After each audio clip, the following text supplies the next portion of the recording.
we sat down, and the first question she asked was, if Britain were attacked, would you fight for your country? And I immediately realized what was happening.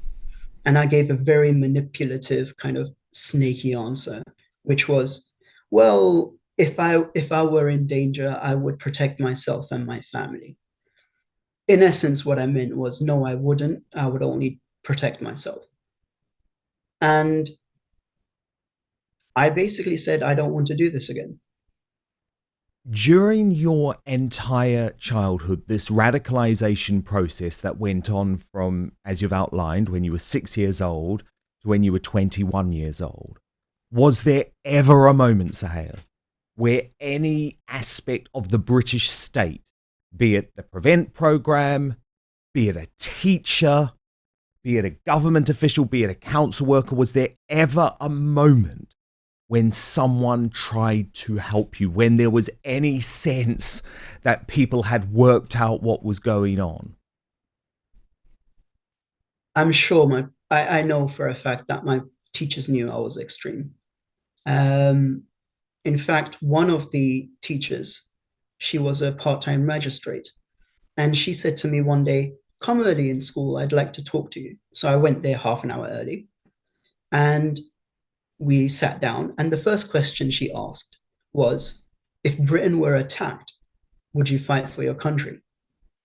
And I immediately realized what was happening. And I gave a very manipulative, kind of snaky answer, which was, well, if I were in danger, I would protect myself and my family. In essence, what I meant was, no, I wouldn't. I would only protect myself. And I basically said, I don't want to do this again. And she did try. I have to give her Mm. credit for that. As for all the other teachers, no one ever tried kind of criticizing or pushing back against my views. But even that magistrate didn't refer you to the Prevent program, which, for people who don't know, is the official government means to try, I mean, it's a failure, but to try and de radicalize people who are in exactly the same situation as you. Unfortunately, the Prevent program hadn't been set up yet, if I'm correct on that. Okay. There was a separate program, I think, run by the council, and I was invited to go to it.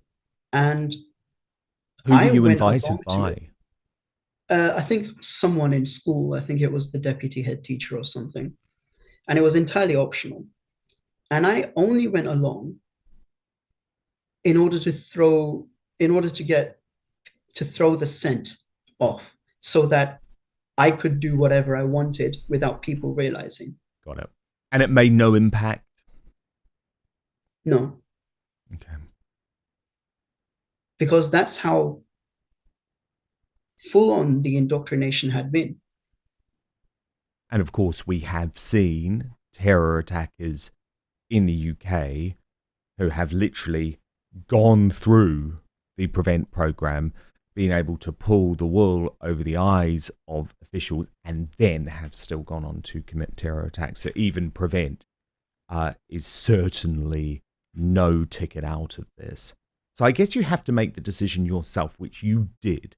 So how do you define yourself now, Sahel? Do you define yourself as an ex-Muslim? Because I have seen that you have written previously that you prefer the company now of ex-Muslims to Muslims.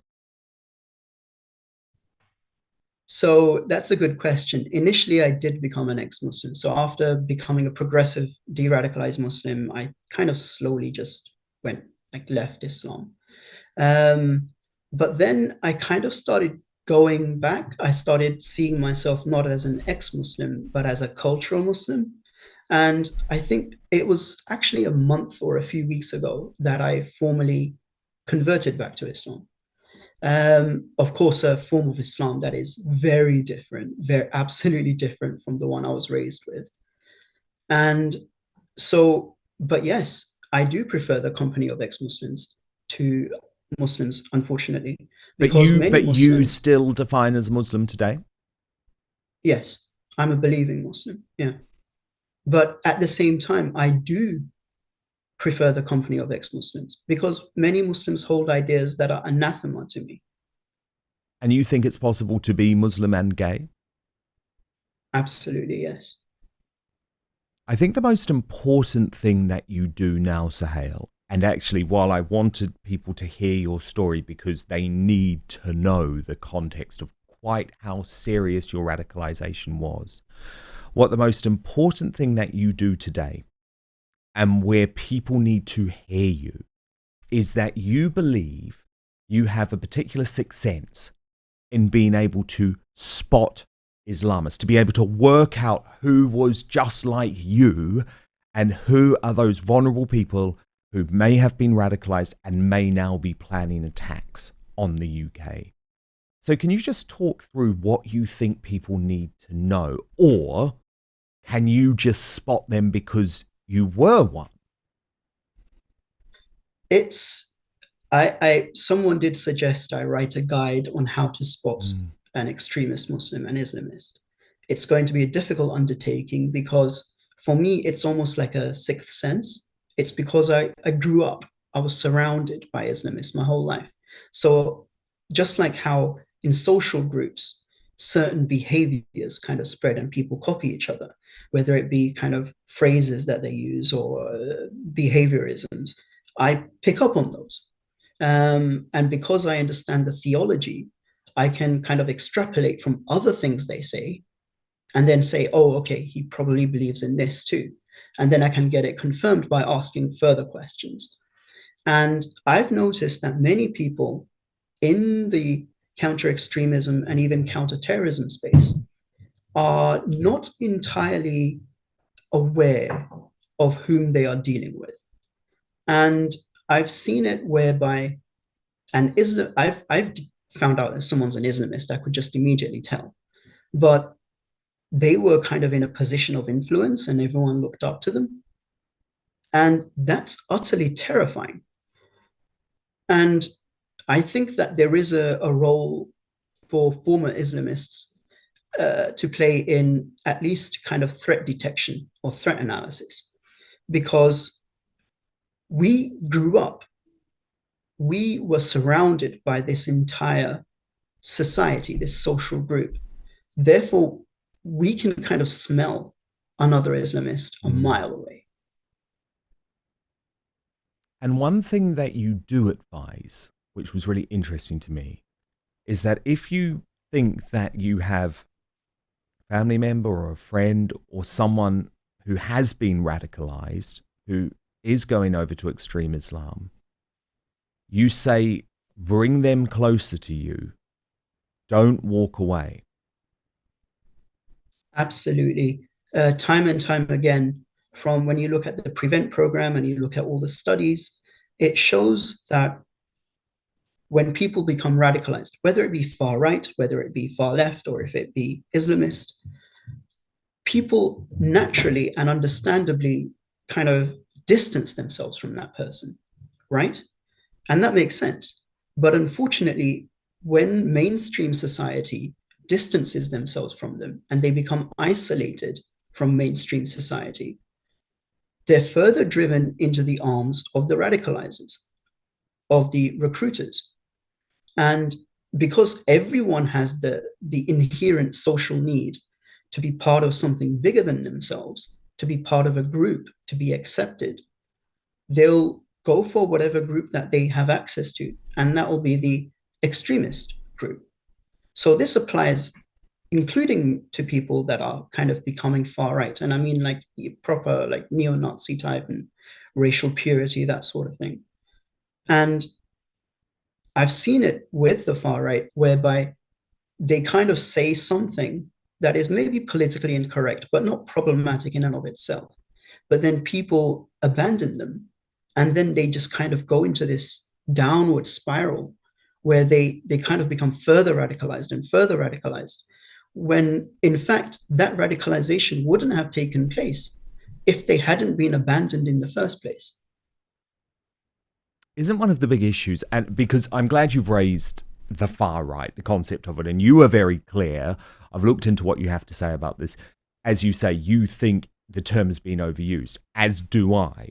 Mm. Because you say having legitimate qualms about specific forms of Islam does not make one far right or bigoted. If we call everyone far right, we'll push them towards the actual far right.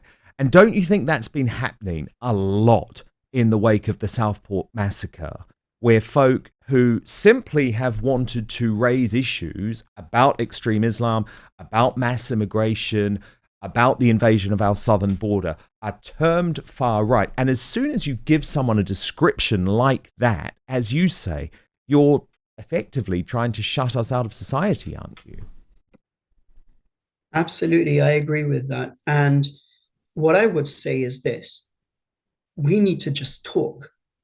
Surely that's what's needed, not just ostracizing others and not just calling them names, and because that's just going to make the problem worse. It's almost as though society is set up to radicalize people.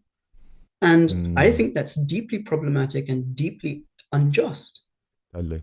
And as someone who was radicalized, I I can look at other people that are radicalized and kind of empathize with them, even the far right, because I know what it takes to get into that state of mind. So I really want to help people not become radicalized, whether they be far right, Islamist, or whatever else. Yeah, exactly. And the more you shut down conversations, the more you stop dialogue like this taking place, the more chance of extremism there is. And that's why, Sohail, I Absolutely. am so concerned. I don't know if you share this concern, but I am so concerned about the Labour government's plan to make quote unquote Islamophobia illegal. Because actually, isn't quite a lot of what we've discussed today, by their definition, potentially Islamophobic? And for me, as a gay man, I believe actually it's my responsibility to speak up against extreme Islam, given you have outlined very clearly today what this type of religion wants to do to people like me and to people like you. So, what's your positioning on this idea of making Islamophobia illegal? I absolutely, I've looked at the definition, the suggested evolving definition, and there was one clause in there that said accusing someone who's Muslim of dual loyalty is Islamophobic. Now, didn't I have dual loyalty? In fact, it was worse than dual loyalty. I wasn't loyal to Britain at all. I was loyal to foreign entities. It, to state that, am I Islamophobic against myself? So I very much disagree with this definition. I would much prefer something like anti Muslim bigotry that was defined in very specific terms, as in just hating a Muslim just for being a Muslim, not even to do with their views or anything. But first, we've been told our whole lives that wrinkle creams were the easiest way to look younger. Now, one doctor says that's nothing but old news. According to Dr. John Lake, the world renowned Beverly Hills beauty expert, most wrinkle fixers on the market are nothing but glorified moisturizers. He says they hardly make a dent on your appearance, and some can even be harmful to your skin. Recently, Dr. Lake has focused his attention away from mainstream cosmetic practices. Why? So that he can pursue a revolutionary anti-aging breakthrough, one that some experts say could empty the wallets of the cosmetic industry. He says it's almost like Photoshop for your face. You may even be mad after seeing how easy it is to visibly erase wrinkles from view.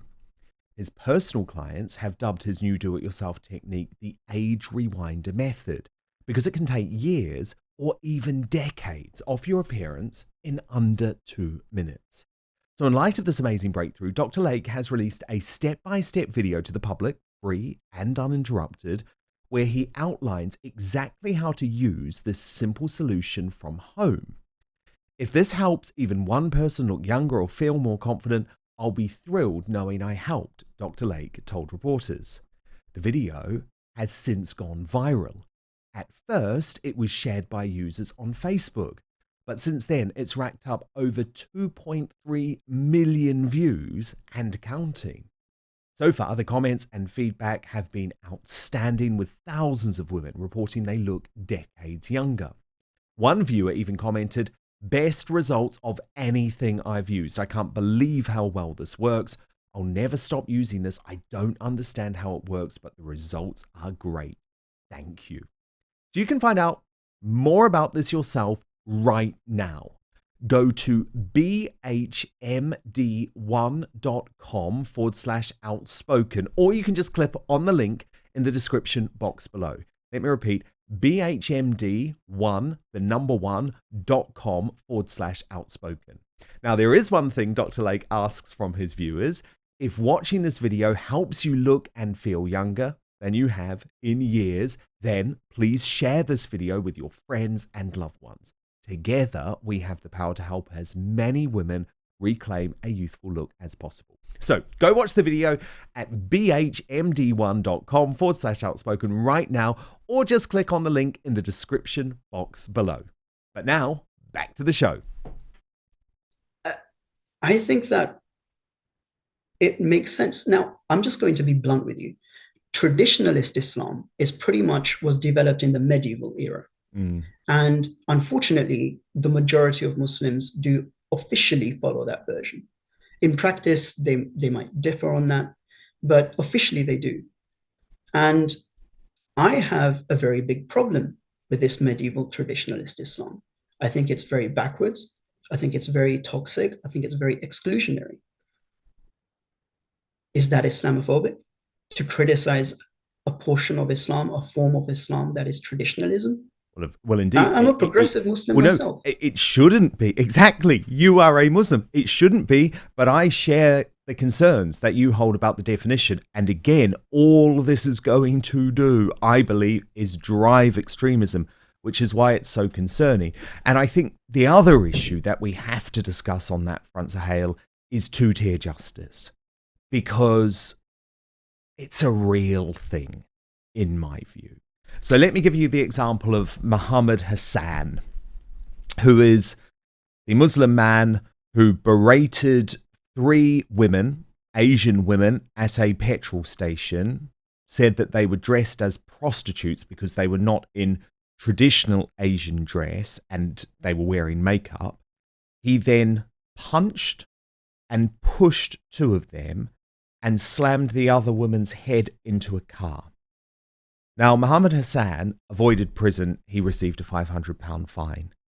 At the same time, we see the likes of Julie Sweeney and Lucy Connolly, who made what could be described as anti-extreme Islam comments in the wake of the Southport massacre. They were inartful, don't get me wrong, but they were quite simply posts on X and Facebook, which were later deleted and regretted. They are locked up. They're in prison.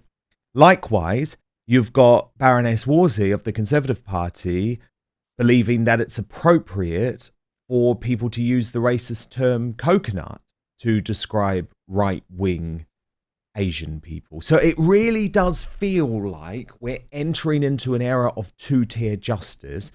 And again, I think, won't that just add to the extremism and also add to the feeling of discontent between non-Muslim Brits? It's absolutely going to drive extremism because people, now I don't know what the statistics say on this, but at least from what it looks like, it definitely seems, the perception is definitely there.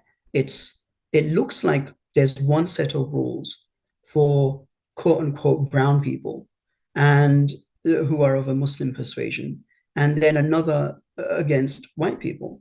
And I feel like this comes from a problematic view, which is kind of like the idea of a noble savage.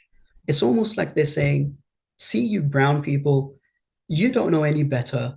So you know what, we'll go easy on you. I think that's deeply racist. I don't know about you, but I think it stems from that. And personally, I think we should be race blind. I think we should treat everyone exactly the same. Of course we should. Of course we should. So look, let's end on a hopeful note, Sohail, because you do a lot of really brilliant work now, and it is your passion to try and de-radicalize people who were just like you. Personally, I think the government, I'm never one that's big on state intervention and lots of extra spending, but I just want the government to throw money at people like you. You should be leading the de-radicalization programs because, as you say, you've been there, you've done it, and there are very few people like you who have the guts to de-radicalize and then talk about their experience. But one thing that I think is really positive is you think that the solution to this is actually to almost get patriotic on speed, to promote the idea of Britishness amongst Muslim communities. And I'm all for that. I'm all for that. But isn't that why it's wrong that when you go to Whitechapel Station now, the station isn't in English? I mean, to me, that feels like we're doing the opposite of that. But what do you think can be done to try and promote patriotism, Englishness within extreme Muslim communities? So first and foremost, I would kind of make it socially acceptable among the native white population to be patriotic. I mean, currently, if you see someone flying a Union Jack or an England flag, what's people's response? Oh, that's probably a racist. Oh, that's someone probably far right. It's almost like we're ashamed of being British. And I think that's kind of like a hangover effect from our colonial history, where we just see ourselves and our history as just purely bad and evil. And it kind of carries through with this concept of quote unquote white guilt. And I deeply disagree with that. Firstly, because white people alive today are not responsible for what their ancestors did. Secondly, colonialism was the norm. I mean, up until in the modern era, colonialism happened all the way going back to the agricultural era. So it's not like Europeans were the only ones to engage in colonialism. And I'm not excusing it. It was absolutely horrible. It was horrific. But we have to put everything into context. And if we have the native population or the non-Muslim population as well, patriotic and feeling British and okay to express their patriotism, that will create an environment in which Muslims can also shift towards British identity. And what we need to do is kind of this is my view, which is that have a carrot and stick approach. Say that if you accept British values, we will accept you as one of our own. But if you do not accept British values, then we're going to have a problem. I couldn't agree more. I could not agree more. And I so respect you, Sohail, for your journey. I know that's an overused term, but my God, you have been on one, for having the bravery to not just get out, but to talk about it. Because as you say, even though you are prepared to share your story, it's not easy. So I'm incredibly grateful. Please keep fighting the good fight, and we will talk very soon. But thank you for making your Outspoken debut. Thank you so much for watching Dan Wootton Outspoken. Please click on my face just to the bottom left to subscribe to this brand new independent news source and turn on the notification bell so you'll be alerted to our brand new live shows, uncancelled interviews, and special royal episodes. Outspoken is also now available as a podcast, so you can listen to the show every weekday on the go, wherever you are.